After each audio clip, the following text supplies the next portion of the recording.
Hi, my name is Brendan Jones. I'm the CEO and founder of the company It Matters Consulting. It Matters Consulting. The mission of It Matters Consulting is to be an enthusiastic and relational company centered around what matters most. So what matters most? The what matters most part of this business will be extenuating leadership principles that Jesus himself showed while he was on the earth. And so the plan on how we're going to do this is we're going to consult to young leaders and young businesses on how to succeed in leadership. Primarily, we're looking at the demographics of leaders that are in that 18 to 30 year old range, and then also helping CEOs that are leading leaders of that age. And so that is our demographic, and we want to explain what the key to success in leadership actually is for young leaders. And so whenever we think about what the key to success in leadership really is, it comes down to a lot of different things. A lot of different people have different opinions and thoughts on what the key to success in leadership is, especially for young people. A lot of people say, hey, leadership is influence, right? Sometimes people say, well, if you want to be a good leader, you just have to be a servant leader. If you want to be a good leader, you have to be an organized leader. If you want to be a good leader, you have to know people really well. If you want to be a good leader, you have to be able to drive results. Those are some of the common things that leaders and CEOs think are the key to success in leadership. But here at It Matters Consulting, we actually talk about a different key to success in leadership. And whenever I first say it, you're going to think I'm crazy, but let me explain. So the key to success in leadership is awareness. Now, not just awareness as a whole, but awareness in action. So It Matters Consulting, we believe that the key to success in leadership is awareness in action. So why awareness? Well, let's go back a couple minutes and think about all those examples we gave. Influence, project management, knowing your people, servant leadership. Each part of that requires a leader to be aware. You can't actually do any of those things unless you're aware of what needs to be done. And so the key to success in leadership is awareness. That is the why behind awareness. And so what we're going to do here whenever we are consulting is we are going to show people how do you actually get awareness. So how do you get awareness? Well, let me tell you. It all starts with trust. Now, whenever we're talking about trust, It Matters Consulting has a specific topic that we're going to focus on, and that is the trust triangle. So I want you to do this with your hands right here. Make a triangle. Okay, so you have this trust triangle. Now, there are 3 points to this triangle. There's the top, there's the left side, and there's the right side. So we've got our trust triangle. And there are 3 main parts to trust, and they make a triangle. And if you don't have one of those parts of trust, then that's not gonna make it a triangle. And so you can't actually be trustworthy unless you can make that triangle with these 3 aspects. So the first thing you're gonna focus on with trust is authenticity. This is gonna be at the top of your triangle. Authenticity. You have to be an authentic leader. People have to see the real you. My name's Brendan, and people have to see Brendan when I'm leading, or else I won't be authentic and people won't trust me. So at the very top of your triangle, it's going to be authenticity. If you don't have authenticity, you will not be a trustworthy leader. Now, the second part to that triangle, and that's going to be on your left side, on the lower side, is empathy. To be a trustworthy leader, you have to have empathy. You have to understand humans' emotions. You have to understand what's going on in your team and what's going on in yourself, and be empathetic to the people around you if you want to be trustworthy. If you don't do that, you're not going to be trustworthy, because we need all 3 parts to fill in this trust triangle.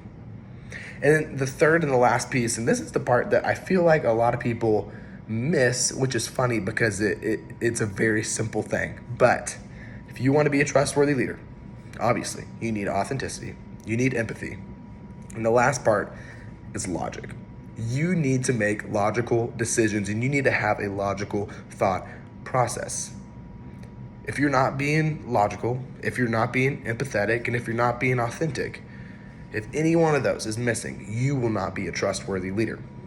And so for us to get to awareness, it starts with trust. So we've got to foster a culture of trust within our team and within our company and within ourselves. So we start with trust. We use the trust triangle to get there. We go through authenticity, empathy, and logic. We make sure our leaders have those 3 things and that they can be a trustworthy leader. Now, once you're trustworthy, that trust then allows a culture of feedback. Now, people don't like talking about feedback. Feedback makes people uncomfortable. When you have a team that trusts each other, then you have a team that can give and receive feedback in a beneficial way. Because feedback is a gift, and it's a gift that I love to open up because it will improve you as a leader so much. So how should we give feedback? Well, here at It Matters Consulting, we want you to succeed in leadership. And so we have a very specific feedback model that we use. Now there's 5 steps to it. And first I'm going to go about how do you give that feedback, and then I'm going to show you how do you receive it. Use the same model for each one. So there are 5 steps. So go ahead and write these down. 5 steps to this feedback model. The first part of this feedback model is to create a safe place. Create a safe place. Now, if you're the one giving feedback, because that's where we're at first, you want to create a safe place to give feedback to your employees. Now, this may be going to a back office. This may mean taking somebody to lunch. This might be in the car as you're driving to your next meeting. But create a safe place with just you and whoever is receiving that feedback to give them the feedback. Now, the second part is honesty. You need to just be honest. Create a safe space and just be honest. Just blurt out whatever you need to do, because if you just hold on to it the entire time, you probably aren't actually going to say it. So just be honest with them about whatever you saw or whatever you know is happening or whatever is bothering you as the leader. So, safe place, be honest, and then be humble. Use humility. That's the third step.